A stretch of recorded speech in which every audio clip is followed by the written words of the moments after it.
Kayo at ang Espiritu ang siyang nagpapakatotoo tungkol sa aral ni Kristo.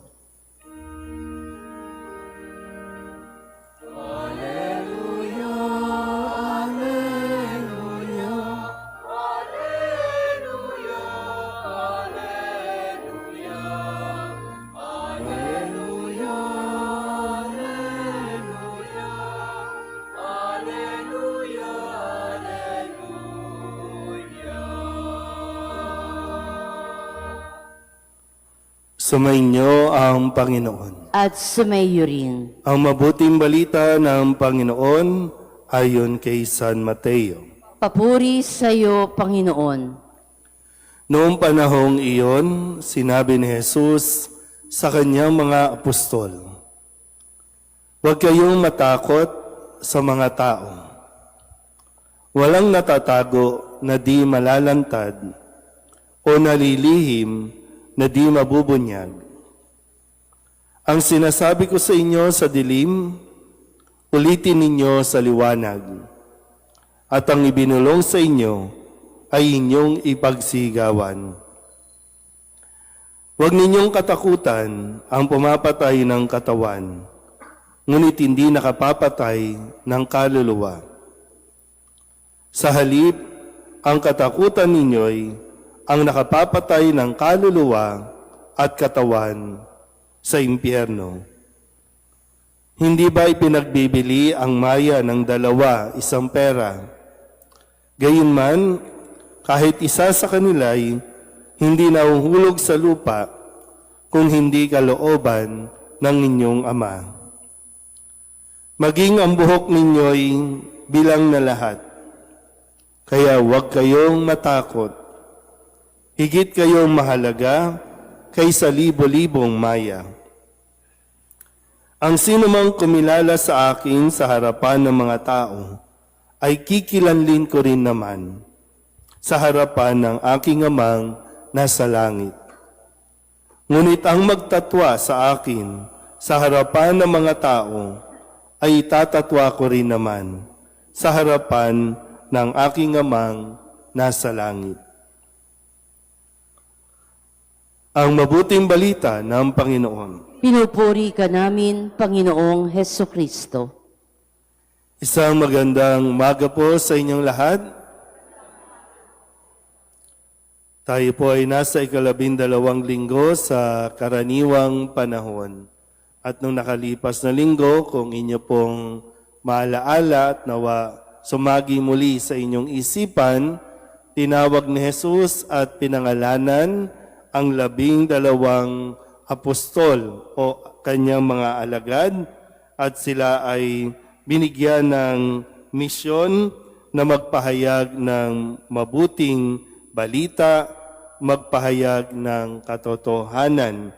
Hindi ito magiging madali, kung kaya't patuloy ang pagbibigay ni Jesus ng mga habilin para sa kanyang mga alagad. Pakisabi nga po sa katabi, huwag kang matakot. Kung sa puntong ito ba ng ating buhay, ano ang kinatatakutan mo? O sino ang kinatatakutan mo? Maganda po na mapagnilayang mabuti, matukoy natin at humingi tayo ng tulong at lakas sa ating Panginoon na ito ay maharap natin. Dito muna tayo sa mga sinabi ni Kristo sa kanyang mga alagad. Muli, sabi niya, huwag kayong matakot. Una, sabi ni Kristo, huwag kayong matakot sa mga tao. Sino ba dito ang mayroong takot na tumayo sa harap o kahit dito man lang, Dati, isa rin po yan sa kinatatakutan ko, yung, di ba, meron tayong stage fright, yung hindi tayo makapagsalita, wala tayong confidence na tumayo. Unang-una, yung self-esteem natin o yung confidence natin mababa. At lalong-lalo na kapag nakikita mo yung audience, yung mga tao, kasi maraming tao ang mapanghusga, maraming tao ang feeling sila yung magaling. Maraming tao ang maalam. Maraming tao ang may sinasabi sa kung sino man ang nagsasalita. Kaya kailangan itong harapin ng mga alagad. Kung babalikan natin ulit, ang background ng mga alagad, hindi naman talaga sila eksperto. Hindi sila ang mga scholar. Sila nga ay mga mangingisda lang. Yung iba ay mga pagano o mga makasalanan. Kaya't pinalalakas ni Jesus ang kanilang loob at sinasabing, huwag kayong matakot sa tao. Basta't magpahayag, basta't isabuhay, ituro kung ano ang katotohanan. At yun ang kailangang harapin. Kung pakisabi nga ulit sa katabi, huwag kang matakot. Pangalawa, ang sabi ni Kristo, huwag kayong matakot sa mga may kapasidad pumatay ng katawan. Katawan lang yan. Huwag kayong matakot. Ang mararanasan, marahil alam na talaga ni Jesus, marami o halos lahat ng mga alagad ni Kristo ay huhulihin, hahagupitin, at ipakukulong, at sa kahuli-hulihan, ipapapatay din.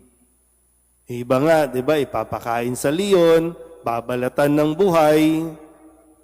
So pinauna na ito ni Jesus para nang sa ganon, mas maging handa din ang mga alagad. Katawan lang yan. Ang dapat katakutan ay yung katawan at kaluluwa dahil nagpasakop ka sa tao, dahil nagpatakot ka sa mga tao, sa impyerno ka naman mapupunta. Yun ang dapat nating katakutan. Pero wag mong katatakutan yung mga kayang saktan ka physically. Alang-alang sa mabuting balita. Pangatlo, ang sabi ni Kristo, huwag kayong matakot dahil higit kayong mahalaga. Anong ginamit ni Kristo? Yung mga maya, yung mga ibon, hindi sila pinababayaan ng Diyos. Lalo tigit tayo, kayo, hindi kayo pababayaan ng Diyos. Ang pakisabi ulit sa katabi, huwag kang matakot. Saan ba tayo dinadala ng mga takot natin? Iba sa inyo, takot magpa-check up. Diba, no? Kasi pag napa-check up, automatic, paglabas, reseta. Ibig sabihin, gastos. Iba sa inyo, takot magpa-ospital.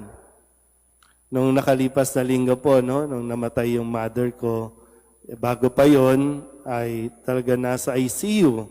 Talaga minsan, habang naghihintay kami sa ICU, sa labas ng ICU, dahil di naman pwedeng basta-basta papasok. Sa tuwing lalabas yung nurse, ay ito po ang sabi ni Doc, kailangan CT scan. Ito po ang sabi ni Doc, kailangan ultrasound. Ito po ang sabi ni Doc, kailangan i-X-ray. Ang dami, bawat labas, Parang, pero bawat labas din ay natatakot kang marinig yung balita na wala na. Pero kailangan talagang harapin. At bawat kilos, gastos.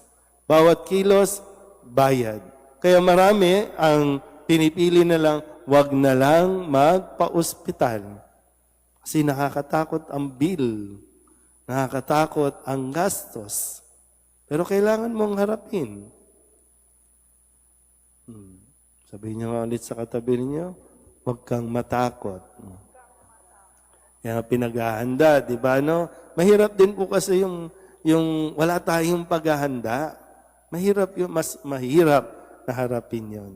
Pero kung bubuksan natin at lalawakan natin ang ating mga isipan, magagampanan natin at magagawa natin ang ating mga misyon ng buong tapang at ng buong kababaang loob.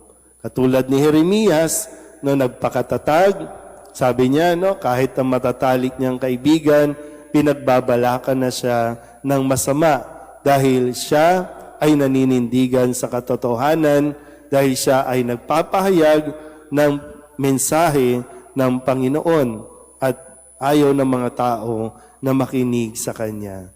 Pero nagtiwala pa rin siya sa Diyos at ang Diyos ang magtatanggol sa Kanya. Kaya ganun din ang sinasabi sa atin ngayon. Para sa mga tatay na mga naririto, kinikilala natin ngayong Father's Day. Hindi ko alam kung ano ang inyong mga takot. Huwag kayong matakot maging ama. Huwag kayong matakot na umako ng responsibilidad. Minsan kasi, mas pinipili ng mga tatay. May mga takot ang mga tatay, kaya mas pinipili. Dalawa lang naman, either manahimik lang yan, o kaya naman maging masalita. Yung mapamura, magagalitin. Dalawa lang, paano na-express yung takot sa kanilang mga dibdib. Na habang hinihintay o habang tinitingnan nila ang kanilang mga pamilya, dahil sa kanilang takot, hindi nila matupad ang kanilang mga pangarap para sa kanilang mga anak, para sa kanilang mga pamilya. Kaya sa mga tatay din, ang mga naririto, huwag kayong matakot. Manalig lang kayo at kumapit lang kayo sa Diyos, magtiwala lang kayo sa Diyos, magagampanan ninyo ang inyong pagiging ama at asawa sa inyong mga pamilya. Amen?